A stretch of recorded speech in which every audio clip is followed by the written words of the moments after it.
कहते हैं कुछ कहानियां गलत और सही के बीच की पहचान मिटा देती हैं, बुराई और अच्छाई के बीच का फर्क खत्म कर देती हैं। कहानियां जो अपने होने पर ही सवाल खड़ा कर देती हैं। और ऐसी कहानियों के लिए फॉलो कीजिए मेरे पॉडकास्ट को, क्योंकि इस दुनिया में सब कुछ नश्वर है, कुछ बचेगा तो वो बस कहानियां।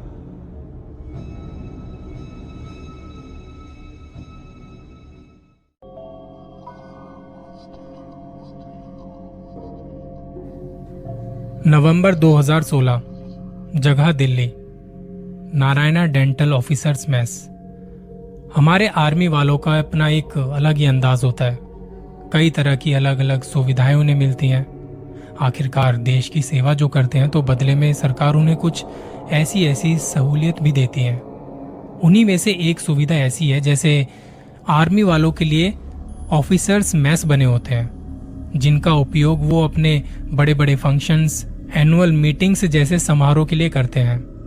नवंबर 2016 में दिवाली की पार्टी के लिए हमारे ऑफिस की तरफ से एक पार्टी ऑर्गेनाइज की गई थी नारायणा डेंटल ऑफिसर्स मेस में। ऑफिस वाले सारे बड़े खुश थे। एक तो पार्टी जो ऑफिस में कभी कभी होती है और ऊपर से ऑफिसर्स मेस में, इसका तो अपना ही मजा होगा। दिवाली से 2 दिन पहले जब ये पार्टी थी, सारे ऑफिस वाले तैयार होके शाम को 7 बजे के आसपास वहां के लिए निकल पड़े। कोई अपनी गाड़ी से तो कोई कैब से। ज्यादातर सभी लोगों के लिए ये जगह नई नहीं थी। मैं भी अपने डिपार्टमेंट के कुछ लोगों के साथ कैब में निकल पड़ा। उस दिन टाइम बहुत लगा था वहां पहुंचने में। शायद धनतेरस होने की वजह से ट्रैफिक ज्यादा था वहां पे। वैसे भी दिल्ली की सड़कों पे ट्रैफिक शाम को अक्सर मिलता ही है। जब हम वहां पहुंचे तो पहली चीज जो नजर आई, एक बड़ा सा कैंपस। ऐसा लग रहा था जैसे कोई बड़ा सा फार्म हाउस। वहां पर कई हॉल थे और हमारे ऑफिस की पार्टी कहाँ थी ये हमें पता नहीं था। सिक्योरिटी गार्ड से पता करने पर उन्होंने बताया कि हॉल नंबर 3 में आपको जाना है। अब जब हम हॉल नंबर 3 के अंदर एंटर हुए तो देखते ही हमारी आंखें फटी की फटी रह गई। इतना बढ़िया डेकोरेट किया हुआ था कि यकीन ही नहीं हो रहा था हमारे ऑफिस वालों ने इतना खर्चा कर रखा है, इतना खर्चा कर सकते हैं वो। हम लोग अंदर गए और सबसे पहले खाने पीने के सेक्शन की तरफ बढ़े, क्योंकि दिन भर ऑफिस में काम करके थक चुके थे तो भूख भी बहुत लगी थी। वहां जाके मैंने शुरुआत की जूस से, क्योंकि मैं ड्रिंक नहीं करता। बाकी लोग लगे पड़े थे बियर वगैरह पीने में। 8 बजे के आसपास हमने सोचा कि क्यों ना खाना खाया जाए यार, पर खाना अभी शुरू नहीं हुआ था, क्योंकि ऑफिस के कुछ बड़े बड़े लोग अभी आए नहीं थे। ये बड़े लोगों की यही दिक्कत होती है, कभी टाइम से नहीं आते। खैर, तब तक हम यूं ही बस मैस में यहां वहां घूम रहे थे। मैस ऐसा था जैसे कोई हवेली। कुछ एरिया तो ऐसा था जहां बस एक सन्नाटा, अजीब सी खामोशी। उस तरफ जाना भी मना था। बाकी साथी लगे हुए थे डांस वगैरह करने में, डीजे चल रहा था, म्यूजिक भी बड़ा अच्छा खासा चला रखा था। करते करते 9 बजे और खाना भी शुरू हो चुका था।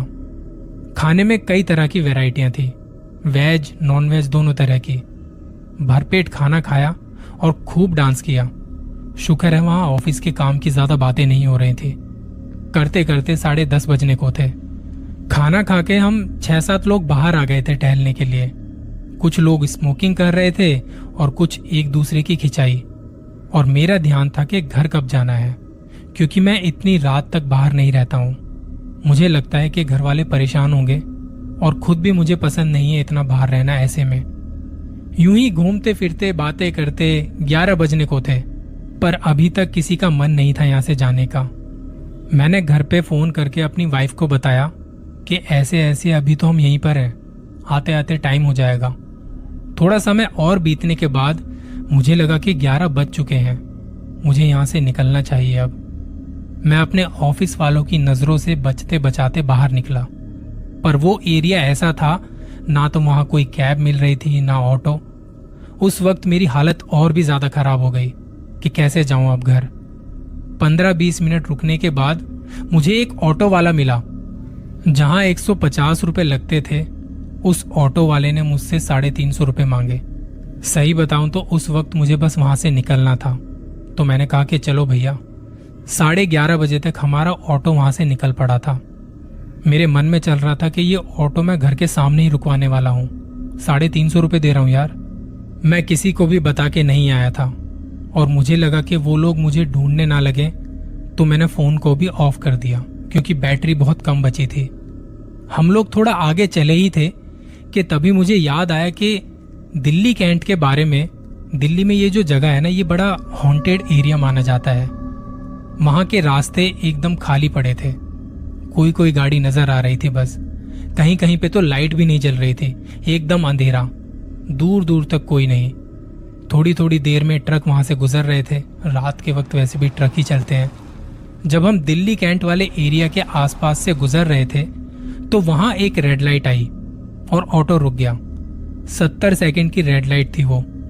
मैं अपने पैरों को जोर जोर से हिला रहा था। जब भी मेरे दिमाग में एक टाइम पर कई सारी बातें चलती हैं तो मैं अपने पैरों को हिलाता रहता हूँ। ऑटो वाले को मैंने कहा कि भैया कोई नहीं है, हम निकल सकते हैं यहाँ से। तो उसने कहा भाई साहब यहाँ कैमरे लगे हुए हैं। मुझे लगा बात तो सही है। हम जिस रोड पर थे वहां लेफ्ट साइड में बस जंगल ही जंगल था और एकदम अंधेरा। राइट साइड में चलता हुआ रोड, कभी मैं लेफ्ट में देखता तो कभी राइट में। थोड़ी देर में रेड लाइट ग्रीन हुई और उससे 2 सेकंड पहले मैंने जब लेफ्ट में देखा तो वहां कोई औरत खड़ी थी। वो ऑटो की तरफ देख रही थी, पर उससे पहले वो आती या कुछ बोलती या कुछ करती, हम वहां से निकल पड़े थे। मैं एक पल के लिए घबरा गया था कि ये क्या था। मेरी हिम्मत नहीं हुई ऑटो से बाहर देखने की। मुझे लगा शायद मेरा वहम होगा। थोड़ा आगे चले तो एक और रेड लाइट, 120 सेकंड की। ऑटो रुका और ऑटो वाला बाहर निकला। ऑटो की हेडलाइट देखने लगा, वो जल बुझ रही थी। वहां भी एकदम अंधेरा था, बस कुछ गाड़ियों की रोशनी नजर आ रही थी। ऑटो वाले के बाहर निकलते ही मैंने अपने हाथ में फोन देखा और सोचा कि क्या इसे ऑन करूं। इसी सोच में मैंने अपना मुंह ऊपर करके सामने की तरफ देखा तो वहां मुझे वही औरत नजर आई जो ऑटो के बिल्कुल सामने खड़ी थी। इतने में ऑटो वाला खड़ा हुआ और वो गायब। मुझे समझ नहीं आ रहा था कि ये सब क्या हो रहा है। मुझे लगा शायद मुझे नींद आ रही है और खुद को जगाते हुए मैंने लेफ्ट में देखा, राइट में देखा, और जब मैं लेफ्ट में देख रहा था तो वो औरत अभी भी वहां खड़ी थी जो हंसते हुए हाथ का इशारा कर रही थी, शायद मुझे बुला रही थी। मैं ऑटो वाले को बोलना चाहता था पर मेरी आवाज नहीं निकली। थोड़ी देर में रेड लाइट ग्रीन हुई और हम निकल पड़े। अब एकदम से मैंने ऑटो वाले को कहा, भैया और कितनी रेड लाइट है इस रोड पे? उसने कहा कि आगे एक और है बस, उसके बाद तो सीधा सीधा रास्ता है, आराम से निकल जाएंगे, जल्दी पहुंच जाएंगे। मैं मन ही मन सोच रहा था कि ऑफिस वालों के साथ निकलना चाहिए था यार, उनके साथ निकलना ठीक रहता। मुझे पता नहीं क्यों कुछ अजीब सा लग रहा था, एक घुटन सी हो रही थी। मौसम ठंडा था और रास्ता एकदम सन्नाटे भरा। आगे चल के एक आखिरी रेड लाइट भी आ गई, जैसा कि ऑटो वाले भैया ने बताया था, 90 सेकंड की। और उस वक्त एक एक सेकंड भी बहुत भारी लग रहा था मुझे। हमारे रुकते ही मेरे राइट साइड से एक औरत आई जिसके हाथ में एक बच्चा था। कुछ मांगने लगी खाने के लिए। मैंने अपनी गर्दन हिलाई, 2-3 बार मना करने पर भी वो नहीं मानी। और उसके बाद एक अजीब सी आवाज आई, जैसे कोई घुर्रा रहा हो। वो आवाज सुनते ही मेरी दिल की धड़कनें तेज हो गई। मैंने राइट साइड देखा तो वो औरत वहां नहीं थी, पर आवाज अभी भी आ रही थी। इस बार मैंने ऑटो वाले को कहा कि भैया ये आवाज कैसी है? ऑटो वाले ने कहा, कौन सी आवाज भाई साहब? यही जो अजीब सी आवाज मुझे सुनाई दे रही है। ऑटो वाले ने कहा कि लगता है भाई साहब पार्टी ज्यादा हो गई है आपकी, और हंसने लगा। मेरा मन तो था कि ऑटो वाले को बताऊं कि पार्टी कितनी हुई है, पर वो आवाज मुझे ही क्यों सुनाई दे रही थी। मैंने अपनी लेफ्ट साइड में देखा तो वहां वो औरत खड़ी थी और मेरी तरफ हाथ से इशारा कर रही थी।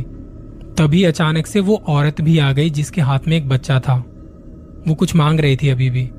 मैं बिल्कुल नहीं समझ पा रहा था कि ये सब क्या हो रहा है और क्यों हो रहा है। 12 बजे के आसपास दिल्ली कैंट वाले रोड पर, जहां दूर दूर तक कोई नहीं, और मैं उस वक्त इतना घबराया था कि कुछ समझ नहीं आ रहा था। मैं ज्यादा कुछ सोच पाता तभी मेरे लेफ्ट साइड वाली औरत मेरी तरफ आने लगी। मैंने कहा, भैया चलो जल्दी यहां से। तभी लाइट भी ग्रीन हो गई और वो औरत भागती हुई ऑटो के साथ आने लगी। वो चिल्ला रही थी और जिसके हाथ में बच्चा था वो भी ऑटो के साथ साथ भाग रही थी। ऑटो वाले ने जैसे ही वो दिल्ली कैंट वाला रास्ता पार किया, वो दोनों गायब और अब कोई चिल्लाने की आवाज नहीं थी। मैं इतना घबराया हुआ था कि मेरी सांसें चढ़ने लगी। ऑटो वाले ने कहा, क्या हुआ भाई साहब, आप ठीक तो हो ना? मैंने कहा, जल्दी से घर पहुंचा दो भैया बस। थोड़ी देर में हम घर पहुंच गए। मेरे घर के सामने एक छोटा सा मंदिर है।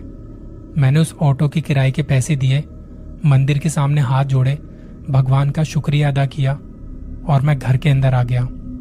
फ्रेश होके पहले तो मैंने खुद को शांत किया और अपने बिस्तर पर आके लेटा तो वो आवाज मेरे कानों में गूंजने लगी। करवट बदलते बदलते कब सो गया मुझे पता नहीं चला। सुबह जब उठा तो रात वाला मंजर अभी भी दिमाग में घूम रहा था। मैंने दिल्ली कैंट वाले रास्ते के बारे में बहुत कुछ सुना था, पर जब खुद के साथ वो हुआ तो पता चला कि लोग रात के वक्त उस रास्ते से बच के क्यों चलते हैं। मेरी गलती थी कि मुझे ऑफिस वालों के साथ निकलना चाहिए था, उनके साथ आना चाहिए था। ऐसे में अगर कुछ हो जाता तो किसी को कुछ पता भी नहीं चलता। डर वो नहीं होता जब लोग हमें डराते हैं, असली डर वो होता है जब हम सच में डर जाते हैं।